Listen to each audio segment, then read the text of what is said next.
All right, guys, welcome back to your Everything College Football podcast. Today I'll be with my preview and prediction for a CFP first-round matchup between SMU traveling to Penn State to take on the Nittany Lions, who are 9-point favorites. 53.5 is the total.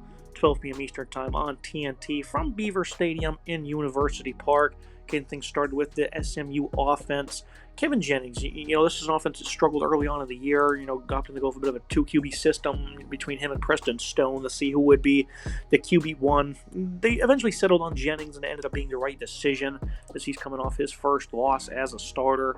Just this past week against Clemson in a 3-point thriller in the ACC title game. He's been having a great year, 234 per game passing, over 3,000 yards.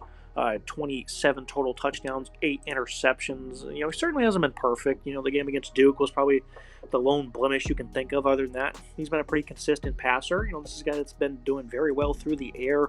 225 more yards per game in every contest since September. For the most part, it's been protecting the ball. An interception in 3 of the last 4 games, but nothing that's really been too bad for this team. One against Clemson was certainly costly. That's about it, though. This is a quarterback that has dual threat capabilities, but they try to keep him in the pocket as much as possible. I think the mobility is certainly a good part of his game, but this is not a guy that's just going to dominate on the ground. Only 2 games of 50-plus yards rushing this year. One against Louisville in a close contest, and then against Houston Christian. That doesn't really count. So for the most part, this is a guy that's going to stay in the pocket. They're not going to look to run him too much, but the mobility is certainly important, especially against a ferocious defensive line. The receivers he has, they've had guys like R.J. Maryland and Jake Bailey go down, and that's not been great, but everyone knew coming into the year SMU had an incredibly deep passing group, or pass catcher group, that is. Roderick Daniels and Keyshawn Smith have really emerged the past couple of weeks alongside Jordan Hudson. Daniels, 599 and 3 scores, 5 touchdowns each between Smith and Hudson. And then you have Moochie Dixon, who's got 378 this year and a score. This is a group that's kind of by committee. Not one guy they're just going to force feed. Even if they were fully healthy, that would be how it goes for them. Matthew Hibner at tight end has been pretty impressive as well, stepping up as of late. Was he got 13 receptions over the last 3 games, and he's got a touchdown in each of them. So he's been an underrated addition for this offense that's kind of broken up out of nowhere. SMU, nice passing attack. This is a team that's certainly not just going to be picking you apart. Their explosive passing attack. They worked the boundaries very well against Clemson. They're playing a lot of off coverage, a lot of checkdowns as well. That's where Brashard Smith comes into the equation. This guy is a great player. Rhett Lashley knew what he was doing when he got this guy to come reunite with him from Miami. They converted him from receiver to running back, and I thought that was a genius move to begin with, and man, it's paid off big time. 1,270 yards rushing and 14 scores, another 4 and 303 receiving. Against Clemson, he had 6 receptions for 34 yards. The week before, they had 66 yards and a touchdown. So this is a guy that can do a lot of damage. I think they've kind of been cautious in using him at receiver, as a pass catcher in a lot of snaps. But, if they wanted to, they could roll him out there in a lot of routes, and he'll put up a lot of production. So I think now that you're in the playoffs, you're going to see increased usage in that regard for Brashard Smith. In the running game, it's a good one. He's going to get a bulk of the carries. L.J. Johnson will get involved a little bit. Roderick Daniels has 43 carries. And Jennings is the second leading rusher, of course. But for the most part, it's going to be Smith leading this backfield.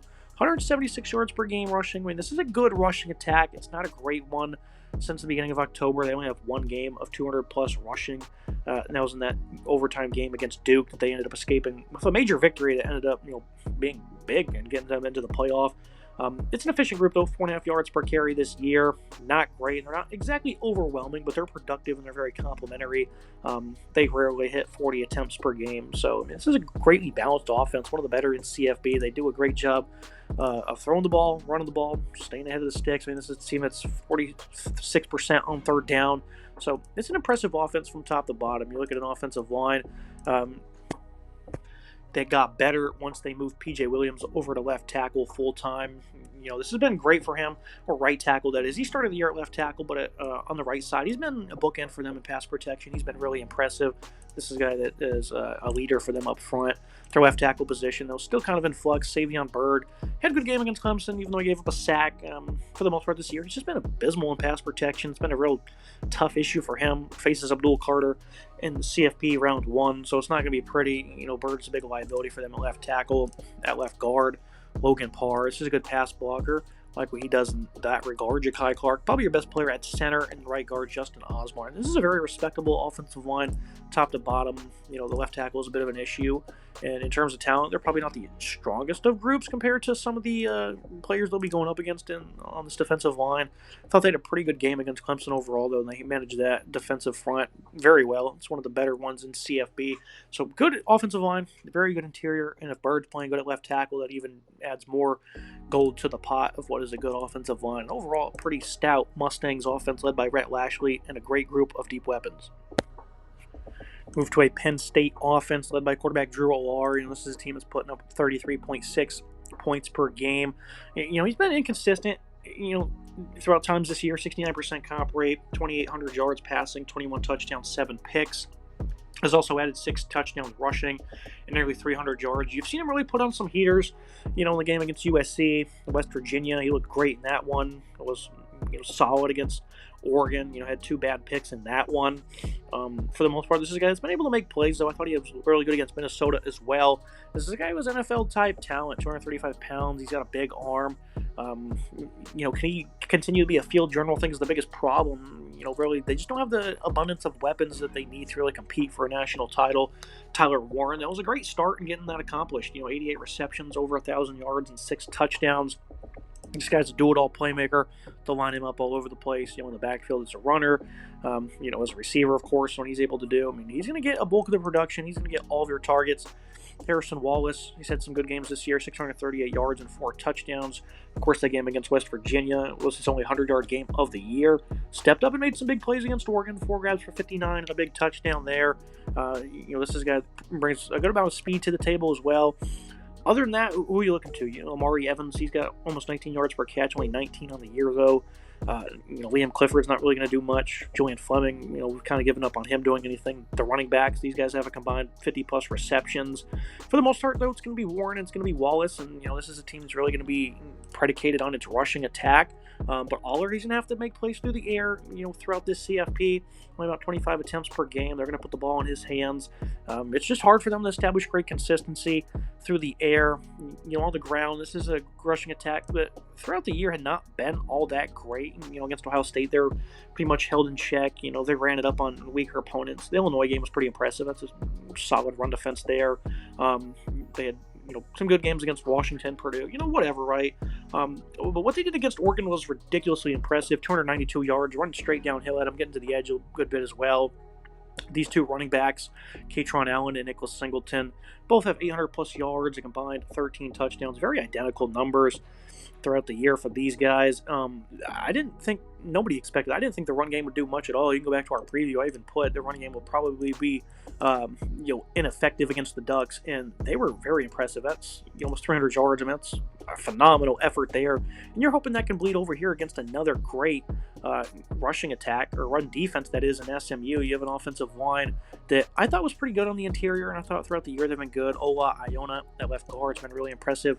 Nick Dawkins, he's been kind of sluggish at center, while Sal Wormley at right guard's also been really good. So those 2 guard spots have really filled out. Drew Shelton hasn't given up a sack this year, but he's not the greatest guy at left tackle. While right tackle Anthony Dawkins has also been a nice physical asset. I've certainly criticized the tackles at times, but they've not allowed sacks this year. They've been pretty good in pass protection. This is a group that has been good throughout the year. And the performance they put on against the Ducks, a nice, strong, physical interior, was highly unexpected. And if Penn State can do that on a consistent basis, they're going to be tough to beat. Because for them to crawl their way back into that game like they did against Oregon, where they had a chance to win it, it was 2nd and 1 in plus territory, and for some reason they decided to throw the ball, and he ends up getting picked off a great play by the DB and man coverage. So it's unfortunate that happened. They could have kept running this ball, and it would have been great. But they need to keep feeding the hot hand. This is very impressive. I'm expecting them to put up another 200-yard game here against what is a great defense. As we move to that Mustang D, they have a very deep defensive line. This is a group that's got great run-stopping prowess. They've not really been phased really at all this year. Have yet to give up 200 yards in a game. They've only given up over 150 once. That was the Boston College in a game that was back and forth. They had some struggles in that one. Since then, though, they've registered 3 straight games of holding their opponents to under 100 yards. Not the easiest attacks either for Virginia. It's probably an easier one. Cal, though, no, that's not a slouch. And then against Clemson, Phil Maffa and that physical rushing attack. Yeah, I think they've proven by now this is a legit defensive line that can compete in college football, especially in the CFP.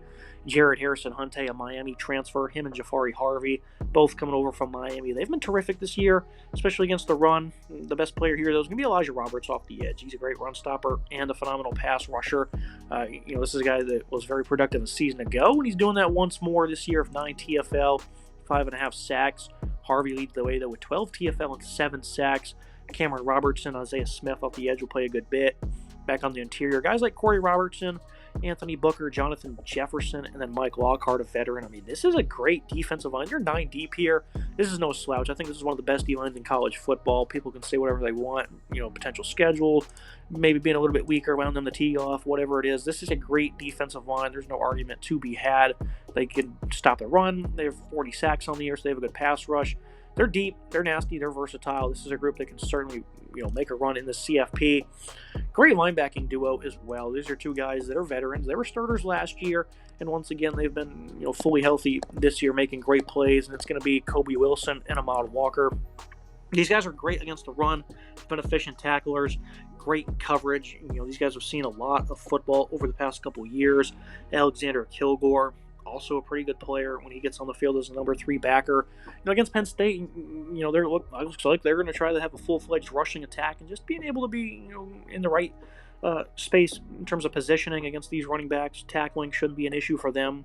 But this is certainly a different test than what they've saw all year in terms of talent at running back. I think they're certainly built for it. They're not going to be bad at all. And again, their coverage abilities are pretty sound. Can they match up with Tyler Warren? No, probably not. But I don't think they're going to get carved up too bad by these running backs in the middle of the field if that becomes an opportunity. I felt going into the game against Clemson, SMU's secondary probably struggled a good bit, especially these corners. And for the bulk of the game, they really did. I think Deuce Harmon's a pretty good player, especially in coverage. Brandon Crossley, though, the other starting corner, he's not all that great for them. So I think there's some vulnerabilities with these guys.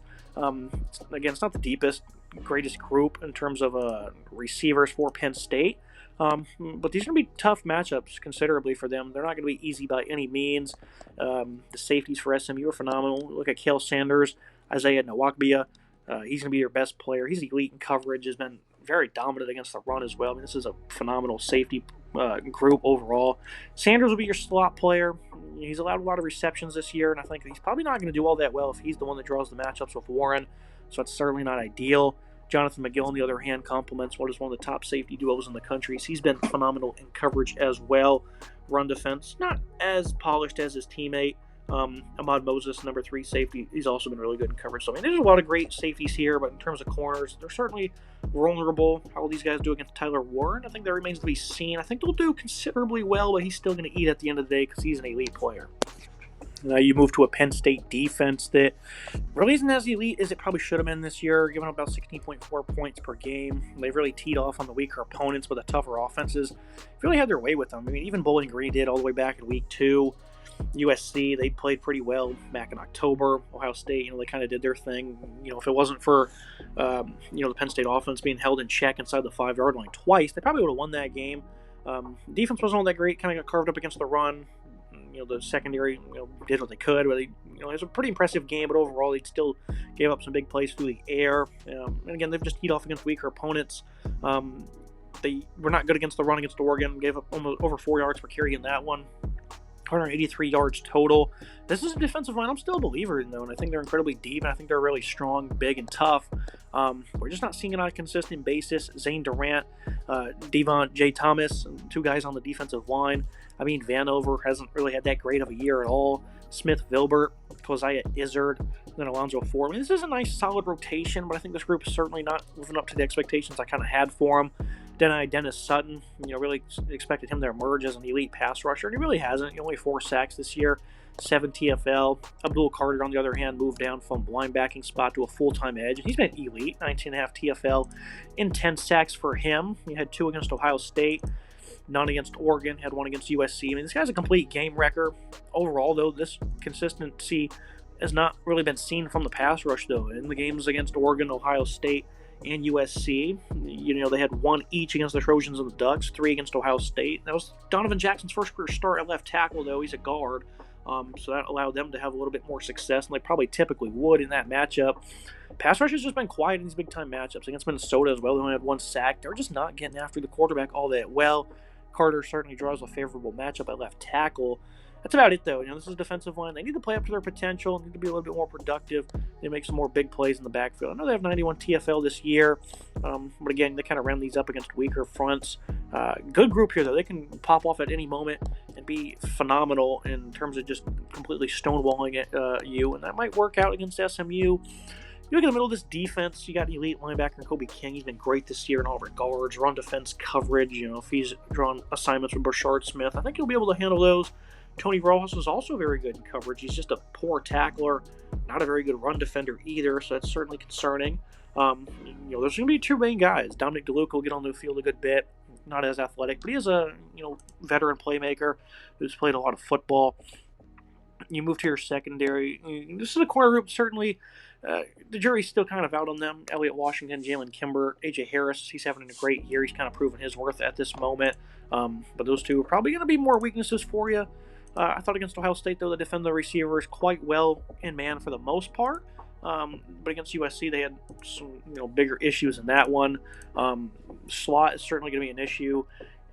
They got absolutely torched against Tez Johnson, and I figured that would be the biggest problem for them coming to that game. I said in my preview it needs to be a focal point, and it certainly was for Oregon because they attacked those weaknesses tremendously. This is a group that has guys like Cam Miller stepping into the slot, didn't play all that well. Jalen Reed was pretty bad in coverage, which he's not been good in coverage this year, but he's a great run defender for them, a nice asset. Zion Tracy's had some impressive performances. Zakee Wheatley as well. This is overall still a very talented safety group. Wheatley and Reed, these guys are pretty dynamic, especially against the run. But their coverage assets have been kind of questionable at times this year. They're facing an explosive passing attack that's certainly going to look to attack you down the middle of the field, play action. A lot of versatile guys that are going to draw varying matchups. SMU doesn't really have a guy that can attack you in the slot like Oregon did. But Cam Miller and Zion Tracy have been vulnerable throughout the year, and I think those are going to be guys that are going to be targeted the most in SMU's game plan. Overall, it's a good Penn State defense, yes, but against these tougher offenses, they've really not shown much muscle. I thought against Ohio State, they did a good job of making plays, but the Buckeyes really shot themselves in the foot at times. Should have had more points, fumbled at the 1-yard line and whatnot. Penn State also should have had more points, though. But this is a defense that I guess the Buckeyes game is a good example of how they can step up and overwhelm their opponents. We just haven't seen it too much this year. I think Carter's going to have a great game, though. I think the secondary is going to play a little bit better than expected. Those will be competitive matchups out wide. Moving to the tail of the tape, the team comparisons, I think it's a pretty easy edge everywhere.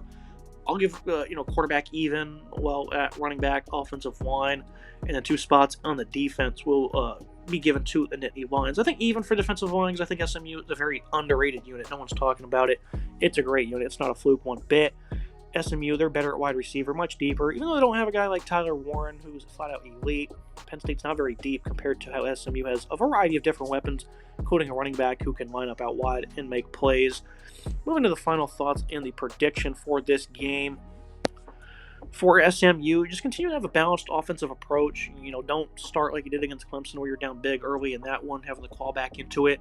I think for Penn State, don't let the jitters of a big game get to you. It's been a while since you won one. That's the biggest notion, is that you cannot win a big game under James Franklin. Right here, your 9-point favorites at home. This is a pretty good matchup for you. Your defensive line should be able to do well in this matchup, and I think overall they will do quite well. Defense will be fully healthy and ready to go in this one. I think they'll put in a pretty impressive performance while they ride the momentum of what was a very impressive grounded pound against Oregon, while Aller, he'll step up and play with some more confidence. So I'll take them to cover the spread. I'm really not all that confident in it because that's just not really something Penn State does. But I think right here, they're just going to be a better team at home. That's certainly going to play a big factor into it. SMU is a phenomenal football team, though. They can easily win this game, and they can definitely make a run. They're no fluke one bit. I just think in terms of playmaking, in terms of talent on defense, I think Penn State has the edge in those regards just a little bit more. 9-point game or spread. I'll take on the win by 10 by a score of 30-20. That's going to be it for today's episode. Make sure you guys like, comment, subscribe. See you next time.